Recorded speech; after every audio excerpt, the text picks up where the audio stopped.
Huge egos, humble beginnings, and sweet gaming goodness. This isn't the story of Cliff Bleszinski.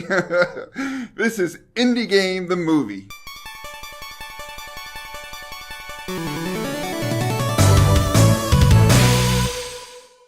Indie Game the Movie is an award-winning 2012 documentary. It was directed by James Swirsky and Lisanne Pajot. I probably said her name wrong, and for that I apologize. Not only did they direct this movie, they shot it, they produced it, they edited it, they distributed it. And another really cool thing is this was the first film ever released on Steam. If you don't know what Steam is, that's the online video game store created by Valve where you can buy and download video games onto your PC or Mac. So having a movie distributed on there was something really new and interesting. Jim Guthrie composed the score. It stars Edmund McMillan, Tommy Refenis, the makers of Super Meat Boy, Phil Fish and Renaud Bedard, the makers of Fez, and Jonathan Blow, the creator of the game Braid. Indie Game the Movie follows 5 genius independent game developers. It shows their struggles and victories as they try to create these great independent games that are going to be released digitally on stuff like Xbox Live, Steam, and PlayStation Network. These aren't people working for the AAA game industry. They're their own entity, and they live and die by their games. As you guys know, when I talk about movies, I talk about the good, the bad, and the ugly. This not being a new release, I don't need to talk about the ugly because there is no censorship. That being said, let's get to the good.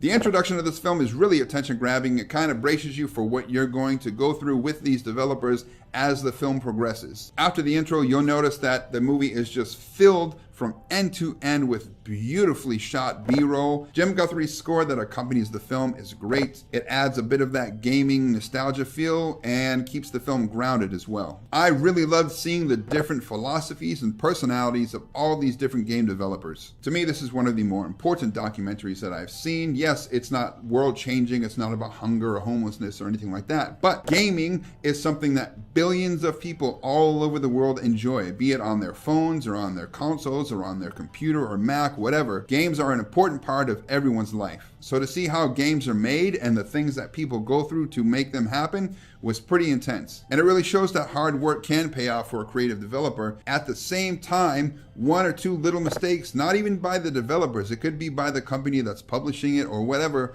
can ruin them. There's a lot of great quotes in this movie. I won't give them all away because they are a big impact on the film and on the viewer. One of the developers, Tommy, when he's speaking of himself, he calls himself a seemingly adult male. You know, normies, people who don't play games, tend to look at us a little bit like kids or like we haven't matured. Obviously, that's not the case, and it is getting better, but it still needs some work. What's really cool, too, is it shows how much these guys really love what they're doing and how much of this is done for the passion and for the creativity of the art form. Yes, they want to make money. They want to be able to pay their rent and eat. But like any other artist of any other medium, they just want their work out there and they want to see people experience it and just enjoy the fruits of their labor. And as one of the guys puts it, I think it's Tommy again, says he just doesn't want to have to work at a place like Electronic Arts, aka EA, because that would be a living hell. And I could not agree more. I mean, if you guys remember, Electronic Arts was voted the worst company to work for 2 years straight. You can really feel the bond that grew between the directors and the developers because the developers are very unguarded and they say whatever they feel, whatever comes to mind, whatever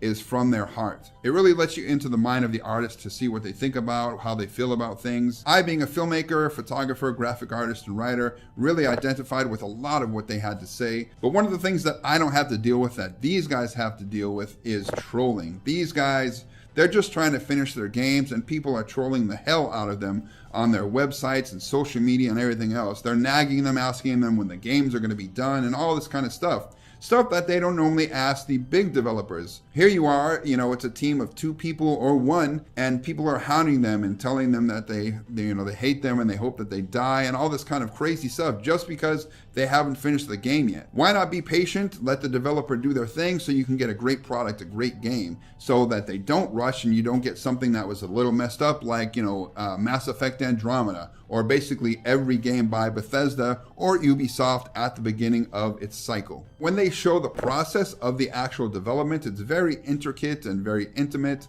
and it shows, how these guys kind of let themselves go a little as they're trying to get the game developed, and the changes that they go through physically and mentally. It's really, really interesting. I loved all the guys. They're very quotable and very cool. Tommy was amazing in this film. The things he says and the worries that he has, really mirror the things that I think about. Seeing these guys get sick and frustrated and exhausted because they are burning the candle at both ends was really interesting, and I really identified with that. And I think anybody who works hard, no matter what their job is, will definitely identify with that part of the film, and I think it'll maybe hit home more for you, even if you are just a casual viewer and not a gamer or anything like that. I also enjoyed seeing what a lot of people on the outside in the interviews thought of these developers. You know, they have a very different point of view on some of them, especially Phil Fish. I think Phil Fish is really misunderstood. Like me, sometimes he opens his mouth without thinking about what he's saying. He might have the right thing in mind, but the way he articulates it is not the best. And as anybody knows, that can run you into problems. I loved all of the quirks and the idiosyncrasies they showed with the different developers, from their mannerisms to the things that they do with their facial hair. For me, it was somewhat reassuring too, seeing these guys deal with all of this stuff and see all this pressure from the outside, and yet they persevere so that they can become a success. A lot of the transitions in this movie are extremely creative. They blend, you know, the real world stuff that these guys are going through with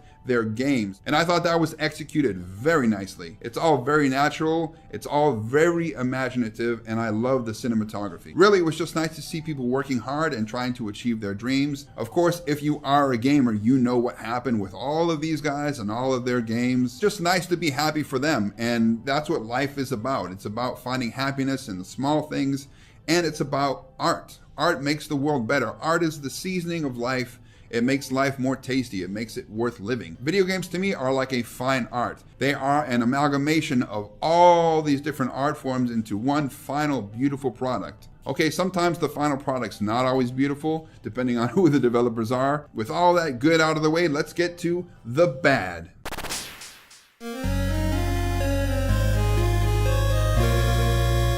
This movie is a bit of a slow burn. It's very methodical in its pacing, but that mirrors these developers. I mean, this was years in the making, just like the games were years in the making. So I enjoyed the pacing, but some people might get bored. Non-gamers or people not into documentaries might not enjoy it as much. But, you know, that's their problem. Watching these guys, depending on how you look at them or what you think of them, it might affect your perception of the game. One of the developers that was in the movie for a little bit, who worked on Fez, his name was Renaud Bedard. He was only in there for a little bit. I wonder what happened to him. Was he still involved in the game? You know, I would have liked to have seen that explored a little more. I guess maybe he just did his part and then he was out. But again, those are just nitpicks. There is really nothing wrong with this film, with this documentary.